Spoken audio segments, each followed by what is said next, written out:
Graça e paz, queridos irmãos, que bom estarmos juntos mais uma vez para mais uma aula de revisão, né? Desta feita, teremos aqui a revisão de Hebreus, Tiago e as cartas de Pedro, meu professor Falcão.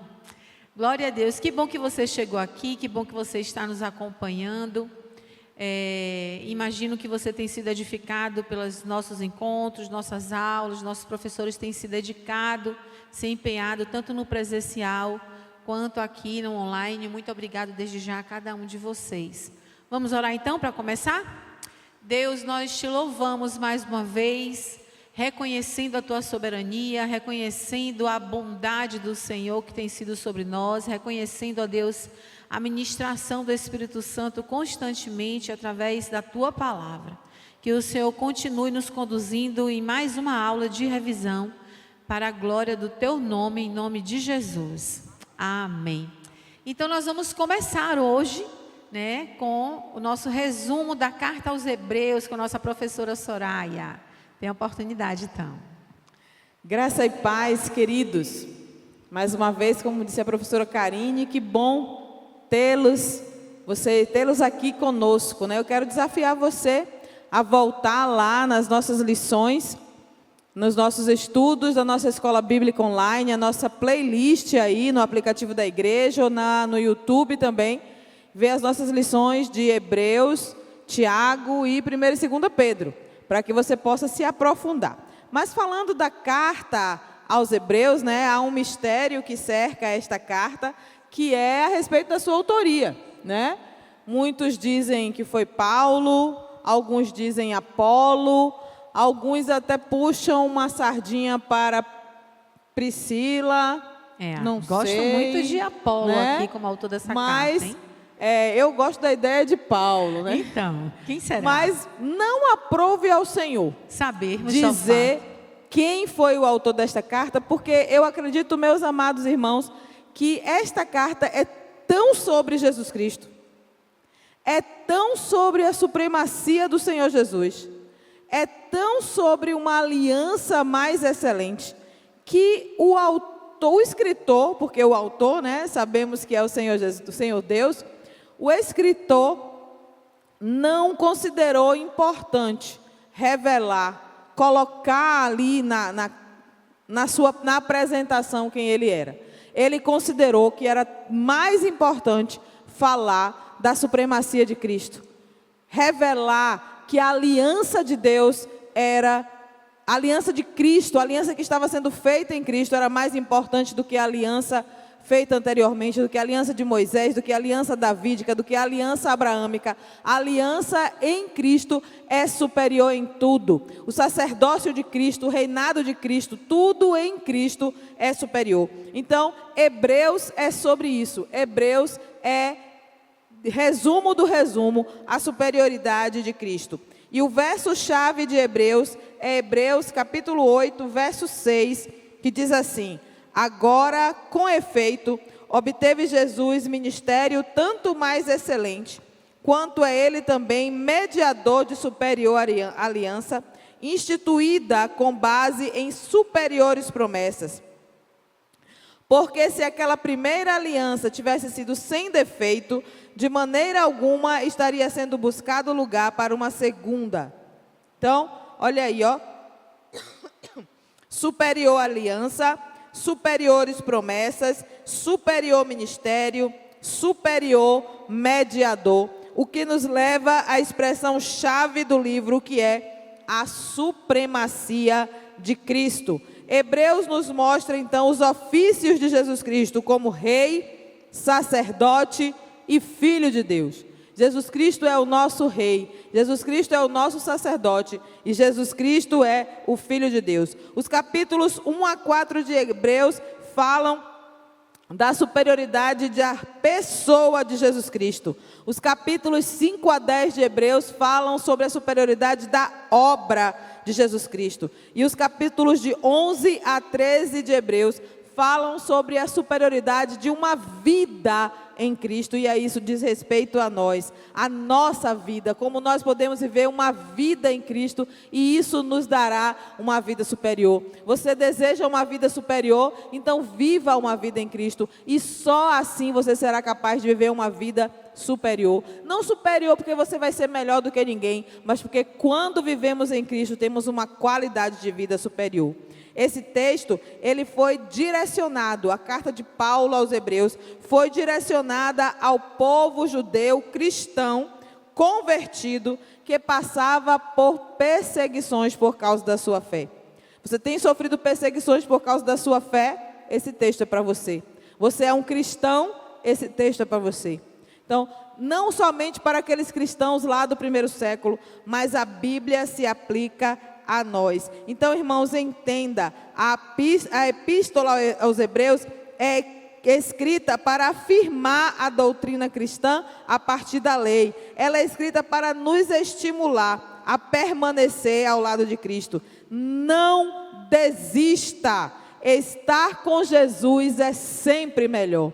Se algo ou alguma coisa está querendo fazer você desistir, não desista, pois estar com Jesus é sempre melhor. Eu gostaria de levar os irmãos a pensar em algumas exortações que a carta aos Hebreus traz para nós. Primeiro, em Hebreus 2, de 1 a 4, o autor nos traz uma exortação contra a negligência. Hebreus 2, de 1 a 4, ele fala contra a negligência, que nós não devemos negligenciar. Por esta razão, importa que apeguemos com mais firmeza as verdades ouvidas, para que delas jamais nos desviemos. Se, pois, se tornou firme a palavra falada por meio de anjos, e toda transgressão ou desobediência recebeu justo castigo, como escaparemos nós se negligenciarmos tão grande salvação? Então, não negligencie aquilo que Deus tem lhe dado como responsabilidade de viver e anunciar. Deus está nos chamando a não negligenciar. Deus também nos exorta contra a desobediência. Os cristãos hebreus, assim como nós, deveriam perseverar na confiança em Cristo.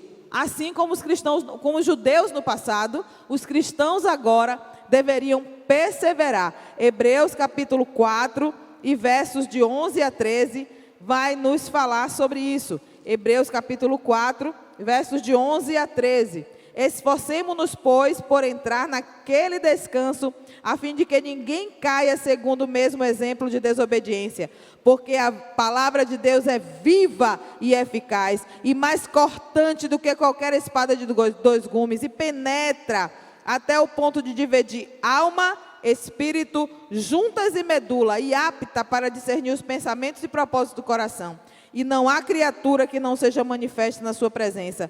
Pelo contrário, todas as coisas estão descobertas e patentes aos olhos daquele a quem temos de prestar conta. Também Hebreus nos exorta contra a imaturidade. Ainda aí no capítulo 4, versículos 14 a 16. Tendo, pois, a Jesus, o Filho de Deus, como grande sumo sacerdote, que penetrou os céus, conservemos firmes a nossa confissão. Porque não temos sumo sacerdote que não possa compadecer-se das nossas fraquezas.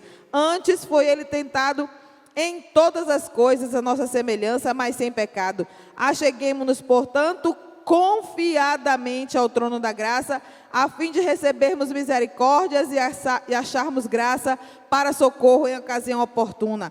Ele também nos exorta contra a rejeição.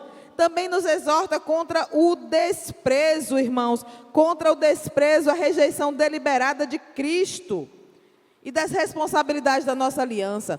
Muitas vezes nós estamos deixando Cristo de lado, deixando a responsabilidade daquilo que devemos de fazer em Cristo, deixando as responsabilidades com o serviço da igreja, deixando as responsabilidades com a nossa devoção particular, dizendo, o que é que tem? Deus é bom, Ele vai entender.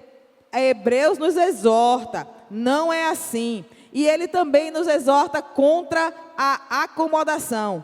Capítulo 12, versos de 12 a 17. Para encerrar a nossa parte, vamos ler esse texto. Contra a acomodação. 12, de 12 a 17, diz assim. Por isso restabeleci as mãos descaídas e os joelhos trôpegos. Fazei caminhos retos para os pés, para que não se extravie o que é manco, antes seja curado. Segui a paz com todos e a santificação, sem a qual ninguém verá o Senhor. Atentando diligentemente para que ninguém seja faltoso, separando-se da graça de Deus, nem haja alguma raiz de amargura, que brotando vos perturbe, e por meio deles muitos sejam contaminados, nem haja alguém impuro ou profano, como foi Esaú, o qual por um repasto vendeu seu direito de primogenitura. Pois sabei também que posteriormente, querendo herdar a bênção, foi rejeitado, pois não achou lugar de arrependimento, embora com lágrimas o tivesse buscado. Então, Esaú preferiu o prato de lentilha, né, do que a bênção. O que você vai escolher? O prato de lentilha ou viver com a sua bênção? Não escolha a acomodação, meu amado, mas escolha estar com o Senhor. Vá a Hebreus, estude esta carta tão importante, receba as exortações no Senhor e escolha a supremacia de Cristo, o viver com Cristo, e seja abençoado. Amém. Glória a Deus. Louvado seja o Senhor. Deus tem se manifestado em nossos dias. E Hebreus começa dizendo isso, que Ele se revela de várias formas, de muitas maneiras. E que bom estarmos juntos, compartilhando da palavra do Senhor, podendo, ó Deus, através da tecnologia, né, alcançar você que está hoje acompanhando essa aula de revisão. Quero convidá-los para participar dos nossos cultos às quintas-feiras. Nós estamos tendo o estudo do livro de Apocalipse, então aproveitando esse intervalozinho entre as aulas aqui para chamar você para aproveitar esse momento que tem sido também rico no estudo do livro de Apocalipse. Se não presencialmente, que seja então de forma online. Mas vamos então seguir com a nossa aula. Agora o resumo da carta de Tiago, nosso irmão do nosso Senhor. Exatamente. Pastor Roberval. Tiago, que é uma carta considerada um livro, um manual prático. Tiago, ele age como um pastorzão, como aquele que senta do lado e mostra o erro e mostra o caminho correto que devemos agir. Então, quando nos deparamos, quando nos voltamos para essa carta, a gente precisa ter essa concepção que ele vai abordar diversos temas, ele vai alcançar diversas áreas, ele não vai aprofundar tanto em todos esses temas, mas ele vai nos dar resposta, vai nos mostrar como devemos agir de forma prática a agradar ao nosso Deus, a viver conforme a palavra do Senhor. Então é um texto, um livro maravilhoso e que, como já percebemos, né, como foi compartilhado, o próprio título vai dizer, né, foi escrita por Tiago. O versículo 1 do capítulo 1 diz assim: Tiago, servo de Deus e do Senhor Jesus Cristo. Né? Então ele se intitula como autor, e é interessante quando, ao passarmos pela escritura bíblica, podemos perceber que o Tiago, autor desta carta, é Tiago, irmão de Jesus Cristo. Né? Então Maria teve outros filhos, né, com José, e um deles é Tiago. E Tiago, que teve a oportunidade de crescer com Jesus Cristo, de ter experiências ali como parte daquela família.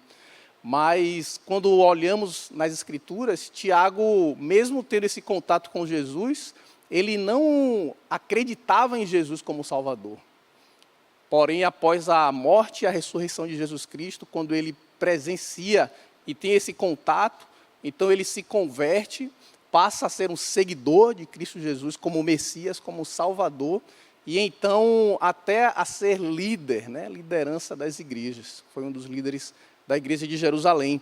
Mas Tiago, então, ele tinha essa afinidade, ele tinha esse contato com Jesus Cristo e com aqueles que estavam à volta de Jesus Cristo também.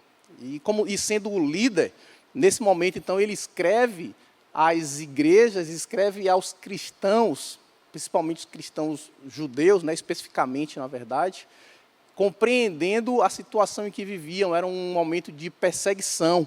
E ainda no próprio versículo 1, então, diz assim, né, que Tiago, servo de Deus e do Senhor Jesus Cristo, às 12 tribos que se encontram na dispersão. Saudações, ou seja, eram crentes que estavam sendo perseguidos e espalhados por conta da fé em Cristo Jesus.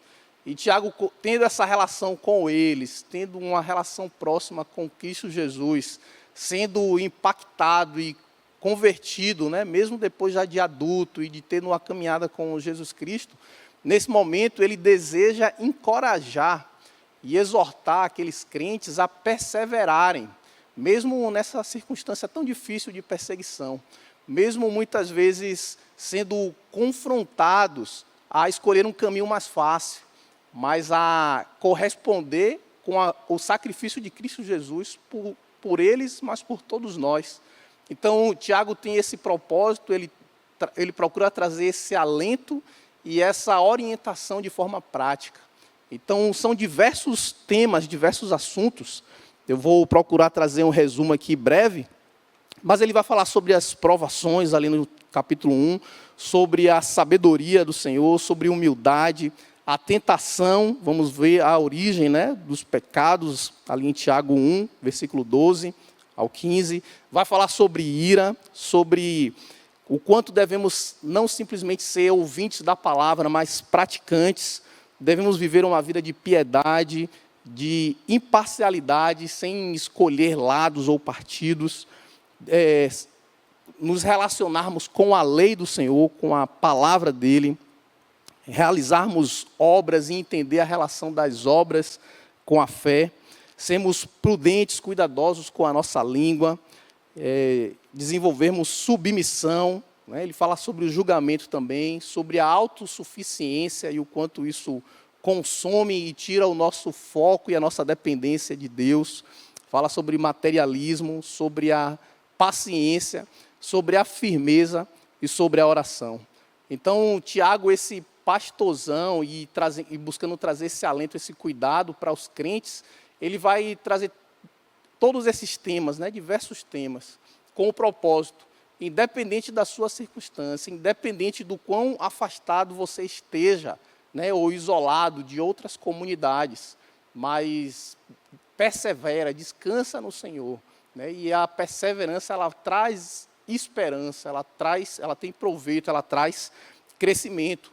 Então, Tiago, ele exorta, convidando para que não estivessem andando em caminhos errados, mas ele consola, né, mostrando o caminho e a prática que de fato glorifica ao Senhor.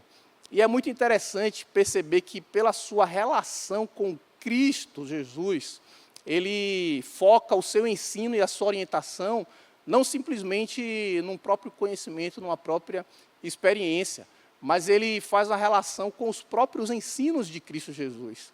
Então, vemos na lição e acompanhamos, e os irmãos podem voltar lá nas aulas e aprofundar mais sobre isso, mas a carta de Tiago faz uma relação e ela é muito semelhante ao Sermão do Monte, que são as próprias palavras de Jesus Cristo e os ensinos dele, também de forma prática, a como correspondemos, de como reagirmos a diversas situações na nossa caminhada, na nossa vida. Então, a base dos ensinos de Tiago não é o seu próprio querer, não é o seu próprio achar, mas são as palavras do próprio Cristo, do próprio Salvador, a qual ele teve essa confirmação, essa convicção pela relação e por ver, né, a sua obra na cruz, e que é o que deve nos encorajar também. E a base, então, da nossa busca por uma prática que glorifique a Deus é andar conforme a palavra de Deus, é andar conforme as instruções do nosso Senhor e do nosso Salvador. Então, o Tiago, ele tem esse compromisso, né, ele tem essa preocupação, ele traz esse conforto e ele aponta constantemente para Jesus Cristo.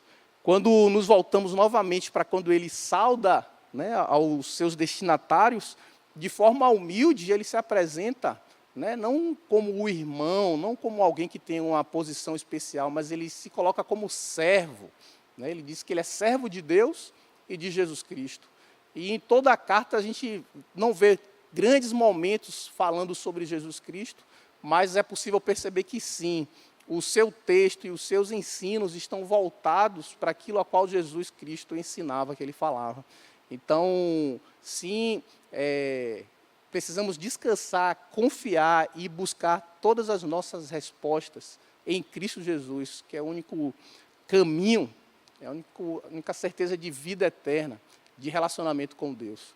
Então, Tiago é um manual prático. E se você tem dúvidas, questionamentos de como proceder em diferentes questões, não deixe de buscar na palavra de Deus, mas especificamente na carta de Tiago, como lidar com alguma das áreas, como você, sim, corresponder e reagir de forma a agradar a Deus, a viver a santidade que o Senhor espera de nós. Então, Tiago nos apresenta isso, é uma carta rica e incrível. Amém. Glória a Deus. É Ele que vai nos encorajar à prática de boas obras, né? Que na sua carta ele fala que a fé sem as obras é morta, né? Então, aqueles que creem apenas e se acomodam, né? Então, está aí Tiago exortando, não, a fé sem as obras é morta. É preciso desenvolver, crescer, né, na salvação. Isso, as obras, elas são serviço, né? Uma resposta, né, dessa fé em Cristo Jesus. Exatamente. Muito obrigada, pastor Roberval. É isso, irmãos. Louvado seja Deus, porque nós temos condições de ministrar a palavra de Deus. Que bom que nós estamos juntos e temos a tecnologia para diminuir as distâncias. Este é um privilégio desse tempo, não é? Então, compartilhe essas aulas. Você que tem se debruçado nas aulas da EBD online, compartilhe com amigos, com outros irmãos, né? Transmitam essa mensagem, esse momento para outras pessoas, de modo que eles possam também aprender, crescer no conhecimento da palavra de Deus. Vamos seguir então com o nosso professor Falcão, no desafio de trazer o resumo das cartas de Pedro, 1º e 2º Pedro. Amém, graça e paz, igreja que se reúne de forma online, que bom. Meus amados irmãos, aqui são 2 livraços, a primeira e a 2ª carta de Pedro. Aqui é um Pedro totalmente transformado, não é aquele Pedro mais afoito, não é aquele Pedro que agia antes de ouvir, é um Pedro mais velho, é um Pedro mais sensato, e uma das cartas mais profundas da Bíblia que você vai encontrar, com um conteúdo teológico muito profundo. A primeira carta são 3 divisões principais, ela tem 5 capítulos, e as 3 divisões principais são a salvação, submissão e o serviço. O que é que estava acontecendo, meus amados irmãos? A perseguição estava pelas tampas, o povo estava sendo massacrado, o povo de Deus estava sendo massacrado, sendo totalmente morto a qualquer motivo, e nesse tempo era Nero que estava lá, né? Então o Nero, aquele louco, essa é a verdade, ele colocou a culpa de tudo que acontecia de ruim nos cristãos. Então, apesar de já usar os antigos métodos, né, de martírio, ele começou a inventar novos. Então, por exemplo, serrar a pessoa ao meio enquanto viva, né, amarrar a pessoa no poste e queimá-la a noite toda. Então, ele foi incrementando esses métodos. E isso causou para os nossos irmãos que não estavam em Jerusalém, esta carta é para eles que estavam dispersos, né, na Ásia Menor também, assim como Tiago, né? Então, só aqueles irmãos que estavam longe vendo tudo isso. Jesus não voltou, todo mundo morrendo, e aí Pedro, agora verdadeiramente transformado por Cristo, vai dizer a eles, olha, estão sofrendo, mas se alegrem no sofrimento. Tiago vai falar sobre isso, que devemos nos alegrar nas perseguições, porque elas vão... Não, Tiago vai falar isso também, né? E que para nos alegrar nas perseguições, porque os frutos dessa perseguição vai dar uma fé pura e genuína. Hoje não temos isso, é uma tristeza para nós, né? Hoje nós vivemos acomodados, essa é uma verdade, e hoje, meus amados irmãos, temos tantos benefícios que negligenciamos a fé. É triste essa geração. Mas aqui, os cristãos estavam sendo perseguidos, e Pedro vai falar o seguinte, olha, se alegrem, porque a sua esperança não está aqui na terra, a sua esperança é no céu, a sua esperança é nas coisas celestiais, olhem para o alto. E Pedro, na sua carta, vai mostrar 3 pontos da salvação, né? Num tópico da salvação, vai falar segurança eterna em Cristo Jesus e na vida eterna, 2, as provações terrenas, que elas são uma prova de que vocês estão no caminho certo. Então, meu amado irmão, minha amada irmã, está passando provação, está passando luta, você está no caminho certo. Está tudo de bem, está tudo de boa, está alguma coisa errada com você. Não estou passando nada, está tudo bem, tudo lindo. Está errado. Sabe por quê? Porque você está indo com o mundo. E o mundo gosta de pessoas assim, que não defendem a sua fé, que não estão nem aí para Cristo e que mudam de opinião de acordo com o meio que estão. E esses crentes aqui não. Eles estavam sim preocupados com a perseguição e Pedro fala, olha, continue firme, porque a tua vitória é em Cristo Jesus e ela vem mesmo que você morra. É assim que funciona, meus amados irmãos. Outra parte importante, ainda falando do tópico da salvação, é a santificação, que é um processo que vamos passar paulatinamente. Não vamos falar de dedos, mas a santificação, meus amados irmãos, ela é de tempos em tempos. O próprio Pedro passou por esse momento. Pedro, a gente encontra nos evangelhos um Pedro descabido, um Pedro descontrolado, um Pedro que com certeza não tinha o fruto do Espírito. E é uma coisa que eu estou dizendo sempre agora, que não é frase minha, mas se você, meu amado irmão, minha amada irmã, não tem domínio próprio, você tem um demônio próprio, porque você vai ouvir só o que ele quer, e esse demônio vai falar só coisas boas para você, e todas elas longe de Cristo. Outro tópico que Pedro vai falar também é a submissão, um viver justo no mundo. Qual é o viver justo no mundo? De acordo com os preceitos do Senhor. Vivam vidas exemplares. É isso que Pedro vai exortar para nós. Como é que é, meu irmão Falcão, uma vida exemplar? De acordo com os mandamentos de Cristo, amando ao seu próximo, fazendo bem, olhando para o outro com misericórdia, com amor, cuidando dos nossos irmãos necessitados. É esse o olhar. Não sendo dado à ganância, ao dinheiro, acima de qualquer coisa. É isso que Pedro vem nos alertar. E por fim, na parte do serviço, Pedro vai falar que devemos sofrer por Cristo. Hoje, meus amados irmãos, o que vemos por aí, pare de sofrer, receba Jesus e você será feliz eternamente ao fim. Que história é essa, meu irmão? Jesus nunca prometeu isso para você. Jesus prometeu tribulação, angústia, dor, mas te prometeu vitória. Vitória no sangue dele, derramado na cruz. Hoje não queremos a cruz, essa é a verdade. Essa geração não quer a cruz, mas quer os benefícios de um Deus misericordioso. É triste isso para nós. Mas, meu amado irmão, Falcão está nervoso? Não estou nervoso. Eu só estou lembrando a você, meu amado irmão, que isso não é o correto. Este não é o caminho que Jesus deixou para nós. Então, cuidado quando você vê pregação que dá aquela massagem gostosa no seu âmago, que você sai e fala, oba, como eu sou bom, como Deus me ama, como Deus gosta de mim. Mas devia ser o contrário, como eu sou miserável, como eu sou um desgraçado, como não merecia nada. Mas Deus me salvou. É essa a mensagem do Evangelho, meus amados irmãos.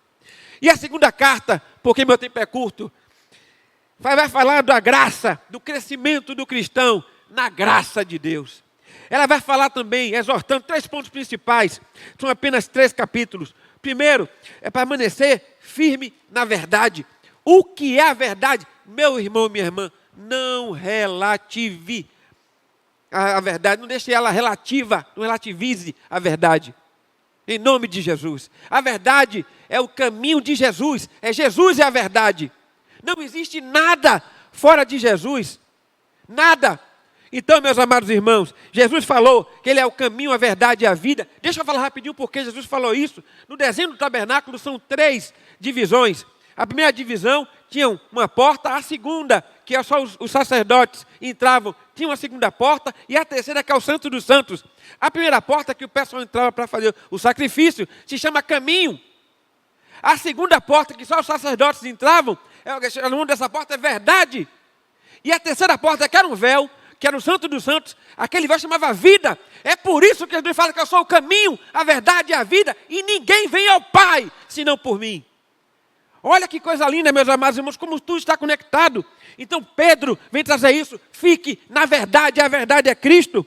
2, vai falar também que você deve rejeitar, sim, meu irmão, você deve rejeitar os falsos mestres e os falsos profetas. Hoje, o que temos hoje é um medo. Eu tenho medo. Eu sei que está errado. Acho que não está nem condizente com Cristo. Mas eu vou me calar. Não se cale, meu irmão. Se posicione. É isso que Pedro vai dizer. Você tem que ter uma posição firme em Cristo. Será que você hoje se posiciona ou você fica no famoso em cima do muro? Mas deixa eu te contar uma história. Sem ficar em cima do muro, você já está se posicionando, meu irmão. E o terceiro ponto que Pedro vai trazer para nós é recordar das promessas de Deus. E esse ponto é muito precioso para nós. Porque, meu amado irmão, minha amada irmã, por que Pedro vai gastar tempo nessa carta falando que devemos recordar das promessas de Deus? Porque sem isso não temos esperança. Sem isso o mundo acaba aqui. Sem isso a gente vai entrar naquela onda de que faça o que quiser, viva a vida loucamente, porque no fim você morre e tudo acaba. Não, a nossa esperança não está nesse mundo. Tudo isso vai passar, disse o Senhor, mas a palavra dele não vai passar. E esse encontro que teremos com ele, lá no céu, meus irmãos, é isso que devemos apontar. E como somos carentes hoje, meus amados irmãos, de mirar o alvo. Hoje miramos aqui o terreno, brigamos entre nós, temos desavenças, esquecendo que lá em cima não vai ter nada disso. Então, meu amado irmão, essa carta, essas duas cartas preciosas de Pedro, vem nos alertar com essa energia. Porque quando você começa a ler Pedro, eu começo a ver Pedro exclamando, Pedro apertando os crentes e falando assim: irmão, acorde para a vida, meu amado irmão. Não coloque a sua confiança aqui, em nome de Jesus. O nosso pastor pregou no início desse mês, falando que Jesus é a luz e tudo o que está longe disso é trevas. Então, meu amado irmão, se você está longe dos caminhos do Senhor, fazendo coisas que Jesus disse para não fazer, você está em trevas. E Jesus não quer que você fique em trevas. Jesus veio porque Ele quer te salvar, meu irmão. Ele tem um plano para você. Que história é essa, meu irmão? É a esperança em Cristo Jesus. E assim, terminamos as duas cartas de Pedro. Deus abençoe. Glória a Deus. Esse é nosso irmão Falcão, nosso professor. É um livraço, não é, professor? Ele é sempre assim, irmãos. As aulas com o professor Falcão são bem animadas, para a glória de Deus. Há uma coisa que Pedro fala sobre a santidade, né? No capítulo 2, você pontuou aí, e eu tinha compartilhado com as mulheres que existe uma mentira perniciosa de Satanás que ronda a nossa mente. Ela fica guardada no nosso inconsciente e às vezes atrapalha, que é citar a nossa humanidade. As pessoas repetem muito: eu não sou santo, eu sou imperfeito, eu sou limitado, eu sou humano. E aí a gente deixa de praticar a palavra de Deus, né? Ou às vezes fazem, né? E o Senhor me exortou com relação a isso. Você é humana, mas em Cristo você é perfeita. E você deve buscar a santificação. 1 Pedro 1,14, ele diz: como filhos obedientes, não vivam conforme as paixões que vocês tinham anteriormente, quando ainda estavam na ignorância. Pelo contrário, assim como é santo aquele que os chamou, sejam santos vocês também em tudo o que fizerem, porque está escrito: sejam santos, porque eu sou santa. Então, como filhos amados de Deus, nós precisamos ser santos. Agir com santidade. A santidade é o parâmetro. A perfeição é o parâmetro. Podemos falhar? Podemos. Mas em Cristo, nós somos lavados de todo o pecado. A segunda carta, de novo, no capítulo 3, versículo 11. Uma vez que tudo será assim desfeito, vocês devem ser pessoas que vivem de maneira santa e piedosa. Então, meu irmão, minha irmã, em nome de Jesus, estamos juntos. Vamos buscar nos purificar em Cristo, na sua palavra, viver em santidade, buscando viver de uma maneira que agrade ao Senhor. E aquela pergunta é sempre boa, né? Se em seus passos, o que faria Jesus? É ótimo. Se Jesus faria, está tudo certo, eu faço também. Mas se tiver dúvida, nem tente. Que bom que estivemos aqui juntos nesse tempo, podemos ter esse momento de revisão, como a nossa professora Soraya disse anteriormente. Vocês podem revisitar as aulas, né, uma a uma. Nós teremos o nosso intervalo na Escola Bíblica em janeiro, e você tem a oportunidade de rever as aulas no mês de janeiro. Que o Senhor continue nos abençoando, que Ele complete na sua vida, no seu entendimento, aquilo que nós não conseguimos desenvolver aqui nos nossos momentos online. As últimas palavras, minha professora Soraya. Então, que nós compreendamos a supremacia de Cristo em tudo, que nós façamos dele,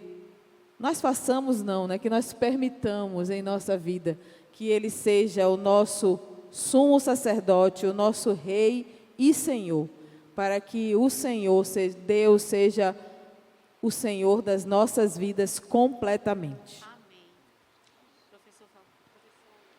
Pensando também em santidade, nesse processo que nós estamos, muitas vezes não vamos reagir da forma que Deus espera, nas nossas decisões, nas nossas reações, né, nos nossos dilemas. Mas precisamos compreender que a Bíblia, sim, é um manual prático e ela nos mostra o caminho que devemos andar. E se não conseguimos reagir da forma correta, mas podemos, sim, pedir perdão, corrigir os nossos passos e viver conforme aquilo que a palavra nos ensina. Amém. Professor Falcão. Que sejamos crentes, dependentes do Senhor. E verdadeiramente, meus amados irmãos, se vocês querem entender se você é crente ou não, tem uma mensagem para você. Você é capaz de morrer pelo Evangelho de Jesus? Fica a pergunta. Deus abençoe. Amém.